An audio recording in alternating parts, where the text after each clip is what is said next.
The silence had lasted for 300 years. Dr. Sarah Chen stared at the massive array of radio telescopes stretching across the Chilean desert. Their metal faces turned toward the star-filled sky like flowers seeking sunlight. For 3 centuries, humanity had listened to the cosmos with increasingly sophisticated equipment, hoping to catch even the faintest whisper from another intelligent civilization. They had heard nothing but the natural songs of pulsars, quasars, and the cosmic background radiation that hummed through space like an ancient lullaby. Sarah pulled her jacket tighter against the cold mountain air. As the lead researcher for the Global SETI initiative, she had dedicated her life to finding that first contact. Her grandmother had done the same work, and her great-grandmother before her. It had become something of a family tradition, this hopeful listening to an apparently empty universe. "Still nothing on the primary channels," called out Marcus Webb, her deputy director, from inside the control room. His voice carried a hint of the same disappointment that had colored every daily report for decades. Sarah nodded and walked back inside the facility. Banks of computers lined the walls, their screens showing endless streams of data from across the electromagnetic spectrum. The Atacama Large Array had been expanded 5 times since its original construction, now capable of detecting signals that would have been impossible to hear just 50 years ago. Yet still, the universe remained stubbornly quiet. "Dr. Chen," said Lisa Park, one of the younger researchers, looking up from her workstation. "I've been thinking about something. What if we're not hearing anything because there's nothing to hear?" Sarah had heard this question countless times before. "You mean the Great Filter Theory?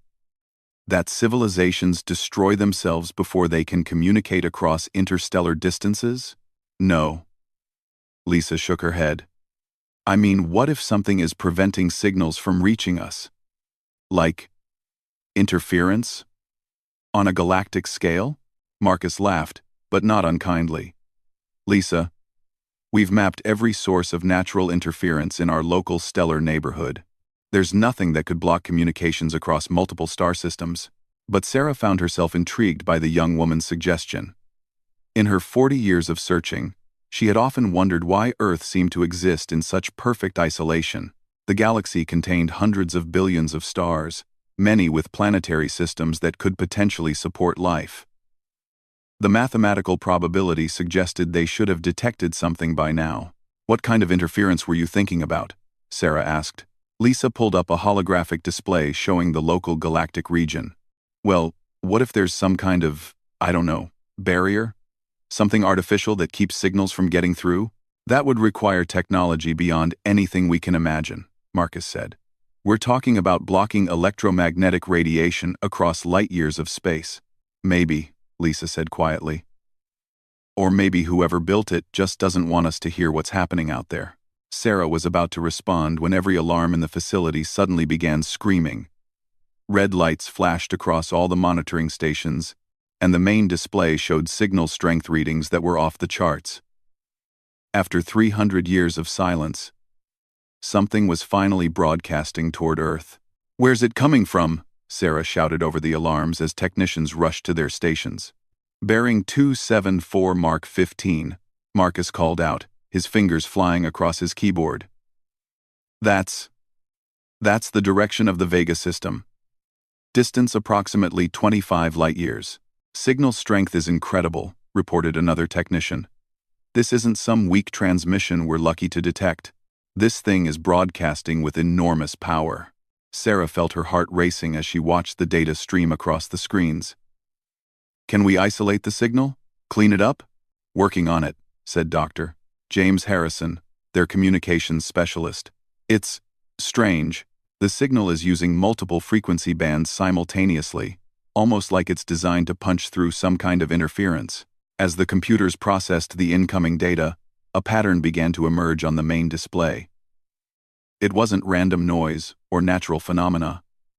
The signal showed clear mathematical structures, repeating sequences that could only be artificial. "It's definitely intelligent," Marcus breathed. "Look at these patterns. Prime number sequences. Mathematical constants. Someone is trying to establish communication protocols." But as Sarah studied the readouts more carefully, she noticed something troubling. The signal wasn't just strong. It was desperate. The transmission was repeating the same basic sequences over and over, with increasing power levels, as if the senders were shouting louder and louder to make themselves heard. "Dr. Chen?" Lisa called out from her station, her voice tight with concern. "I'm detecting something else in the signal. Background data that doesn't match the main mathematical sequences." "Oh, can you isolate it?" "I'm trying. It's heavily compressed, and—" "Wait." Lisa's face went pale as new data appeared on her screen. "Dr. Chen, you need to see this. I think this is a distress call." The room fell silent except for the humming of computers. Sarah walked over to Lisa's station and looked at the decoded information. Mathematical structures that clearly indicated coordinates, energy signatures that suggested massive industrial activity, and underlying patterns that spoke of urgency and fear. "How long has this signal been broadcasting?" Sarah asked quietly. Marcus checked his calculations twice before answering. "Based on the distance, and the fact that we're just now receiving it. This transmission began approximately 25 years ago. But Dr. Chen, there's something else. The signal is getting stronger, not weaker.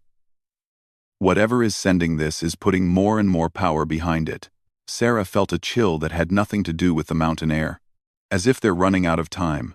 Over the next several hours, the team worked frantically to decode more of the signal. What they found painted a picture that would change everything humanity thought it knew about the galaxy. The transmission contained fragments of what appeared to be a galactic communication network. References to hundreds of star systems.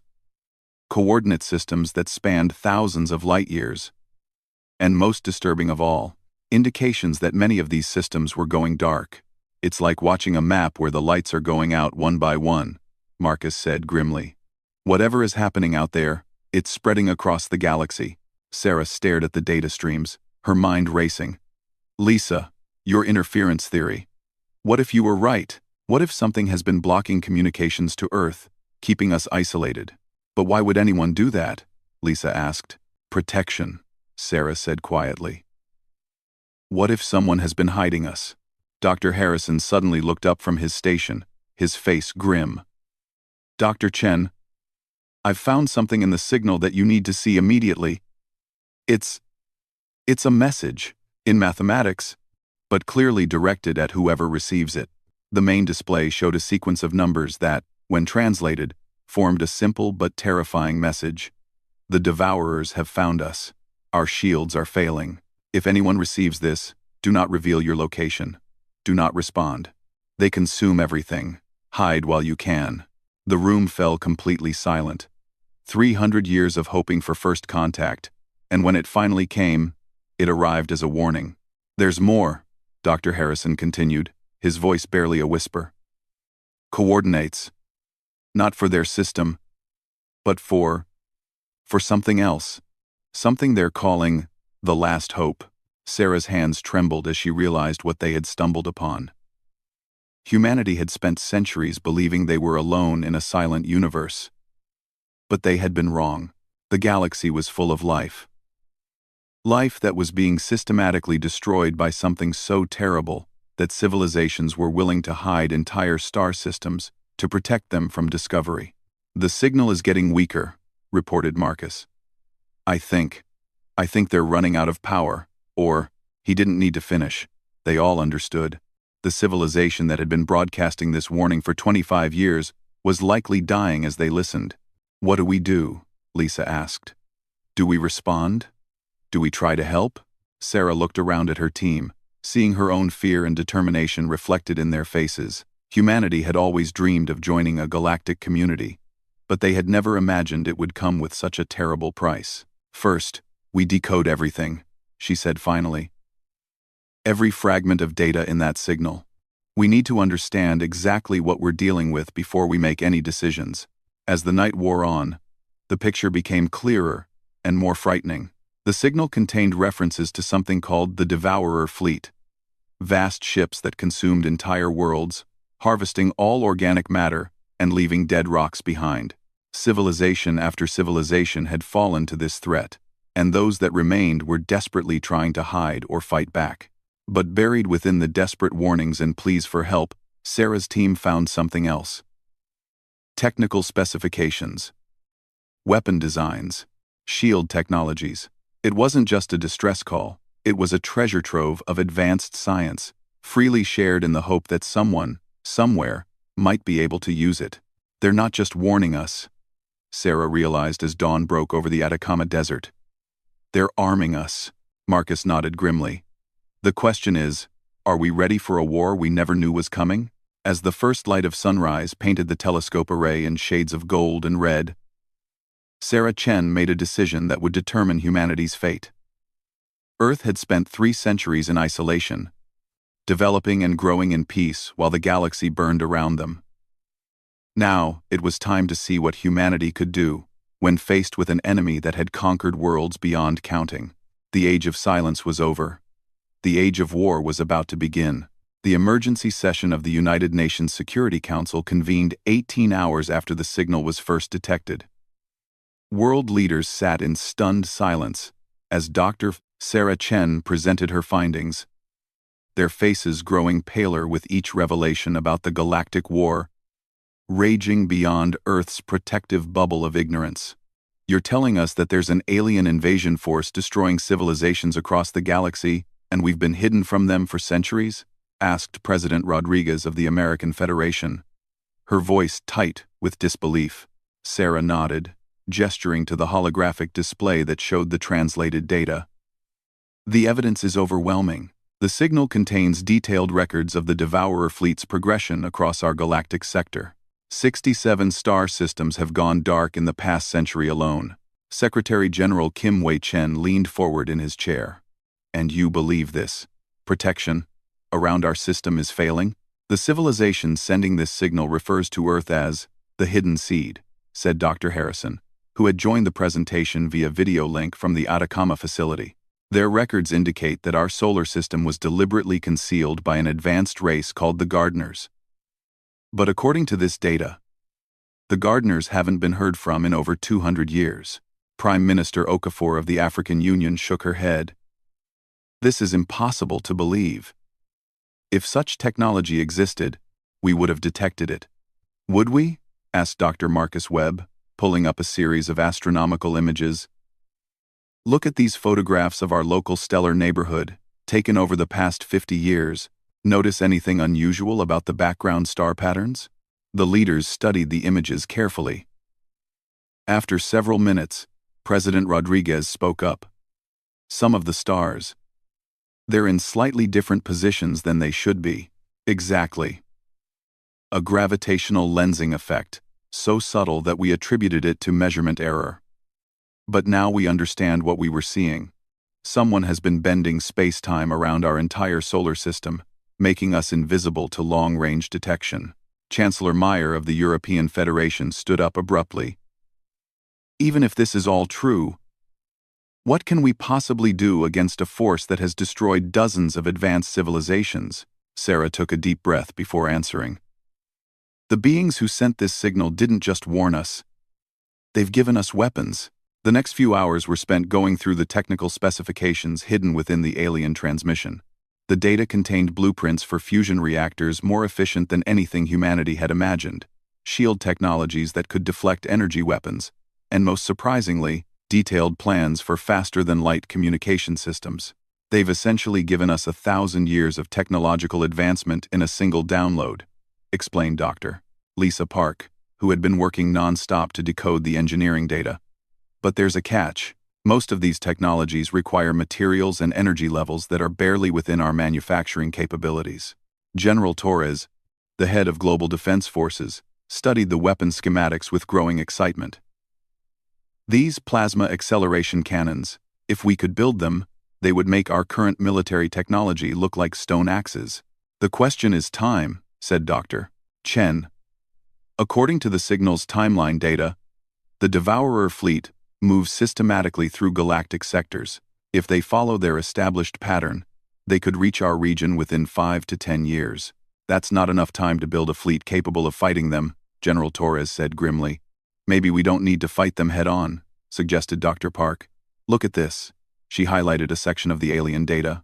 The transmission contains references to something called the Resistance Network, scattered groups of survivors who have been fighting a guerrilla war against the Devourers for decades. Secretary General Kim studied the data carefully. Are you suggesting we try to contact these resistance groups? I'm suggesting we do more than that, Sarah said. The signal contains coordinates for 14 systems where resistance cells are still active. We could send them aid, share our manufacturing capabilities, help coordinate their efforts. How? President Rodriguez asked. We don't have faster-than-light travel. Dr. Harrison's voice came through the speakers with barely contained excitement. Actually, we might. The alien transmission doesn't just contain weapon designs. It includes the complete theoretical framework for quantum entanglement communication networks. We could send data, manufacturing plans, even tactical information instantaneously across any distance. The room erupted into discussion as the implications sank in.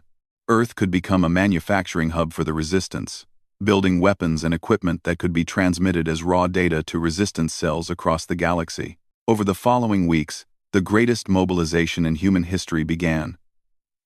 Every major corporation, university, and research facility was brought into the project. The alien technologies were distributed to teams around the world, with each group focusing on different aspects of the advanced engineering. In underground facilities across 6 continents, humanity began building their first quantum entanglement communicators. The devices were massive, requiring specially constructed power plants just to operate, but they promised to connect Earth to a galactic resistance network that had been fighting alone for generations. Dr. Sarah Chen found herself at the center of it all, coordinating between teams of physicists, engineers, and military strategists who were all working to transform Earth from a hidden world into a fortress of resistance. The weight of humanity's survival rested on their ability to master alien technology in a matter of years rather than decades. The first communicator will be online within 3 months, reported Dr. Park during one of their daily briefings. The engineering teams have solved most of the power distribution problems, and we're manufacturing the quantum crystalline matrices at facilities in Geneva and Tokyo. What about weapons production? Asked General Torres. Slower progress there, admitted Dr. Webb. The plasma acceleration technology requires materials we can barely produce. We've got teams working on synthesizing the necessary compounds, but the energy requirements are enormous. Sarah studied the production schedules spread across her desk. We're essentially trying to skip several centuries of technological development. It's remarkable that we're making any progress at all. 3WS. To jar. Dr. Chen, said Dr. Harrison from his station. I'm receiving new data from the original signal source. The transmission is getting weaker. But there's something else. I think they're trying to send us real-time updates. The new data painted an even more desperate picture. 3 more star systems had gone dark in the past month, and the Devourer fleet was moving faster than their previous patterns suggested. But there was also hope. The resistance cells were reporting increased activity, suggesting that the arrival of Earth's signal had inspired new coordination among the surviving civilizations. Look at this. Dr. Park highlighted a section of the newest transmission. They're sending us updated weapon designs, more efficient energy coupling systems, improved targeting algorithms. It's like they're learning from our manufacturing attempts and optimizing their technology for our capabilities. The breakthrough came during the 3rd month of the project. Dr. Amanda Foster, a quantum physicist from Cambridge, burst into the main command center with printouts of her latest calculations. We've been thinking about this all wrong, she announced breathlessly. We've been trying to build exactly what the aliens designed, but we should be adapting their technology to our strengths. We've been trying to build exactly waiting. Are we things the recible? Sarah looked up from her work. What do you mean? Humans have something that none of these other civilizations seem to possess. We're incredibly good at mass production and standardization. Look at our manufacturing history. Assembly lines, automated production, global supply chains. We can build thousands of units where they might build dozens. Dr. Foster pulled up her modified weapon designs. Instead of trying to build their massive, complex plasma cannons, We designed smaller, simpler versions that we can produce by the thousands. Swarm tactics instead of direct confrontation. The idea was brilliant in its simplicity. Rather than trying to match the Devourer's massive ships with equally massive weapons, humanity could build fleets of smaller, faster vessels armed with simplified versions of the alien technology. Numbers would be their advantage. General Torres studied the new designs with growing enthusiasm. These smaller ships. They're within our production capabilities. We could have hundreds ready within 2 years. Thousands. If we fully mobilize global manufacturing, added Dr. Foster. The first quantum entanglement communicator came online on a cold morning in December. The massive device, housed in a specially constructed facility beneath the Swiss Alps, hummed with barely contained energy as it established its first connection to the resistance network. The response was immediate and overwhelming.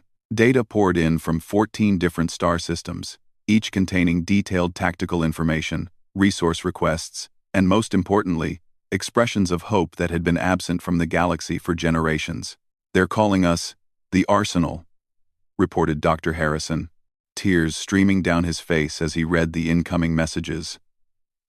After centuries of fighting alone, they finally have someone who can supply them with the weapons they need to fight back. Sarah watched the data streams flowing across the displays, each line representing contact with civilizations that had been fighting a desperate war while Earth slept in ignorance. The weight of responsibility was enormous, but for the first time since receiving that first distress signal, she felt genuine hope. "Send them our manufacturing specifications," she ordered. "Let them know that Earth is no longer hidden. We're ready to join the fight." As data packets containing weapon designs, manufacturing protocols, and strategic plans began flowing across quantum-entangled channels to resistance cells throughout the galaxy, humanity took its first steps toward becoming the arsenal of freedom that the galaxy desperately needed. The sleeping giant had awakened, and the Devourers were about to discover that some prey fought back harder than expected. 2 years after first contact, Admiral Sarah Chen stood on the bridge of the UES Times Defiance *, humanity's first space-worthy warship, built with alien technology. Through the reinforced viewing ports, she could see the sprawling orbital shipyards that now surrounded Earth.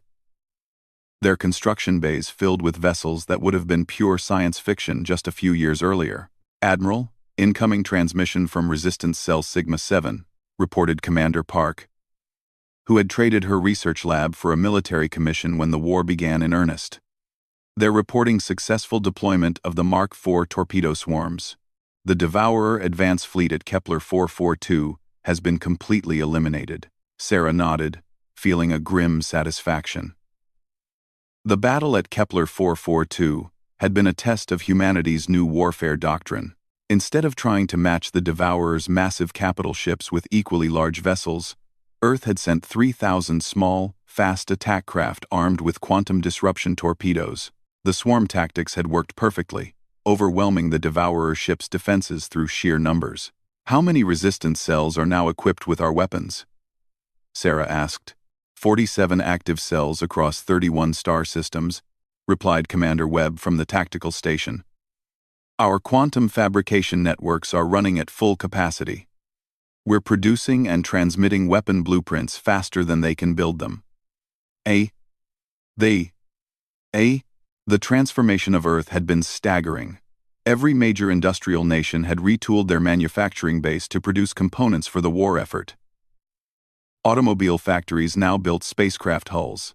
Electronics manufacturers produced quantum targeting systems. Even textile factories had been converted to produce the specialized materials needed for faster-than-light communication arrays. But humanity's greatest contribution hadn't been their manufacturing capacity. It had been their approach to warfare itself. "Admiral," called out Dr.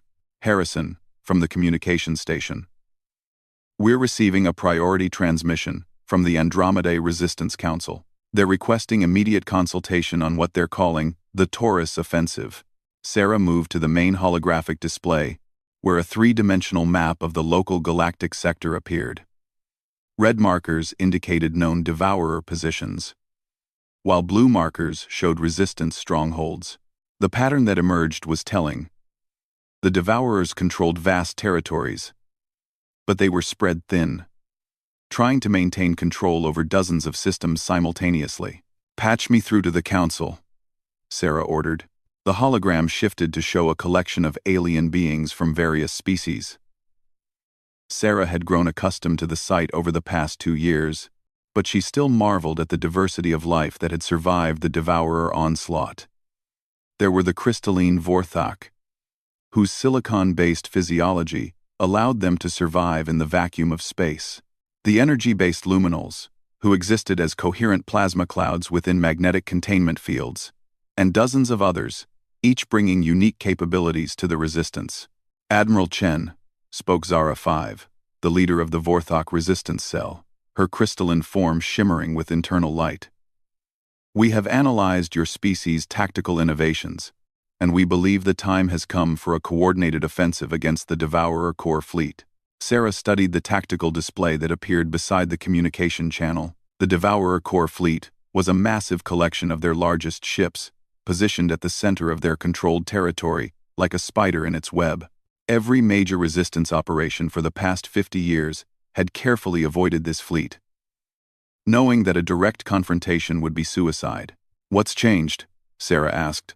"Your manufacturing capabilities," replied Thex Prime, one of the Luminol representatives, his plasma form pulsing with excitement. "In 2 years, humanity has provided more weapons to the resistance than we managed to build in the previous century. But more importantly, you have changed how we think about warfare." Sarah raised an eyebrow. "How so?" Zara 5's crystalline form brightened. "Before Earth joined the resistance, we fought defensively. We hid, we ran. We struck at isolated targets and then retreated. We thought like prey because we had always been prey. But humans think like predators." Commander Park pulled up humanity's battle records on a secondary display. In 2 years of active warfare, human tactical doctrine had achieved something unprecedented. They had started winning consistently against Devourer forces, not just surviving or delaying them, but actually destroying their ships and forcing retreats. "The Taurus offensive," continued Thex Prime, "would involve simultaneous strikes against 17 key systems. If successful, it would cut off the core fleet from its supply lines and force them to either retreat or fight at a severe disadvantage." Sarah studied the operational plan carefully. It was ambitious beyond anything the Resistance had attempted before, requiring precise coordination across hundreds of light years and the commitment of nearly every available vessel. But if it worked, it could end the war. "What do you need from Earth?" she asked. "Everything," said Zara 5 simply. "Ships, weapons, manufacturing support, and most importantly, human tactical coordination. Your species has proven remarkably adept at large-scale strategic planning. Over the next 3 months, the greatest military operation in galactic history took shape. Humanity's orbital shipyards worked around the clock, producing thousands of attack craft specifically designed for the Taurus offensive. But their most important contribution was the development of quantum-linked tactical networks that would allow real-time coordination between resistance cells separated by vast distances. "It's ironic," observed Dr. Foster during one of the planning sessions. "The same technology the Gardeners used to hide us is now allowing us to coordinate a galactic resistance network." The offensive began at precisely 0800 Universal Standard Time on March 15, 2387. Across 17 star systems, resistance fleets emerged from hyperspace simultaneously, catching Devourer forces completely off guard. The quantum-linked tactical network allowed human strategists on Earth to coordinate the entire operation in real time, adapting to changing conditions and redirecting forces where they were most needed. Sarah watched from the command center beneath the Swiss Alps as the battle unfolded across multiple star systems. Holographic displays showed thousands of ships engaging in combat across light years of space, with quantum communication keeping everything synchronized. "Sigma Cell reports successful destruction of the shipyards at Rigel 7, announced Commander Park.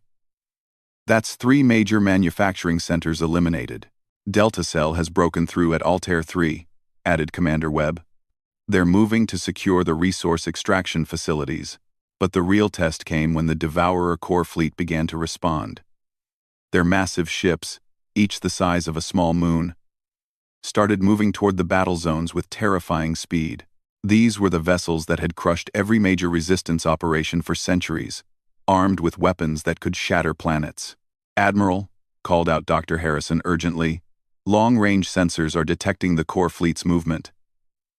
They're dividing into 3 groups, each heading for a different battle zone." Sarah studied the tactical display, her mind racing through possibilities. This was the moment of truth. The core fleet was finally leaving its protected position. But they were still incredibly powerful. A direct confrontation would be catastrophic. "Send orders to all resistance cells," she commanded. "Implement Protocol Omega." Protocol Omega was humanity's most audacious tactical innovation. Instead of trying to fight the core fleet ships directly, the resistance forces would use their superior numbers and mobility to trap them in elaborately choreographed ambushes. Thousands of small ships would attack from multiple vectors simultaneously, using hit-and-run tactics to wear down the massive vessels while avoiding their most powerful weapons. The battle for the future of the galaxy raged for 18 hours.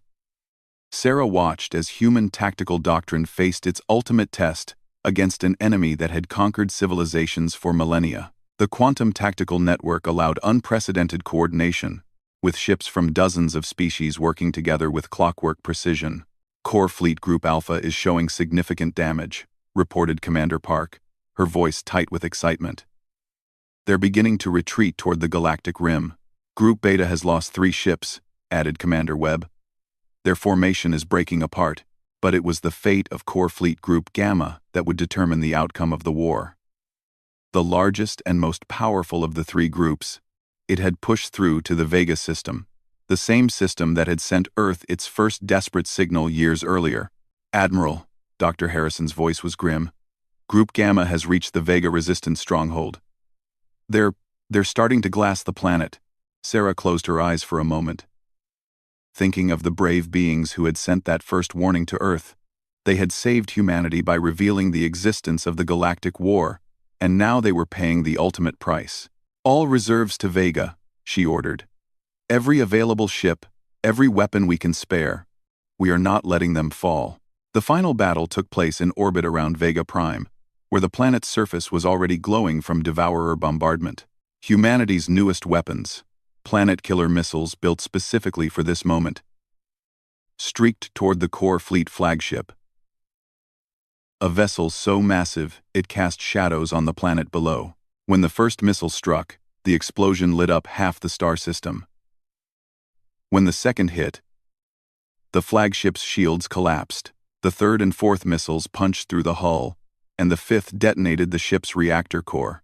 The destruction of the core fleet flagship sent shockwaves through the Devourer forces. For the first time in their history, their most powerful vessel had been destroyed in battle. Their remaining ships began retreating, their formations dissolving as panic spread through their ranks. "Admiral," Commander Park's voice was filled with wonder, "we're receiving surrender transmissions from 17 different Devourer battle groups. They're giving up." Sarah stared at the tactical display, hardly able to believe what she was seeing. The war that had raged across the galaxy for centuries was ending. Not with humanity's destruction, but with their victory. "Open a channel to all resistance cells," she ordered. As her image appeared on quantum communicators throughout the galaxy, Sarah looked out at the diverse collection of beings who had fought together against impossible odds. "This is Admiral Chen to all resistance forces. The Devourer threat has been neutralized. The galaxy is free." The celebrations that erupted across dozens of star systems could be seen by long-range sensors as the lights of freedom returned to worlds that had been dark for generations. Humanity had kept their promise to the brave signal that had broken 3 centuries of silence. Earth was no longer hidden. They were the guardians of the galaxy.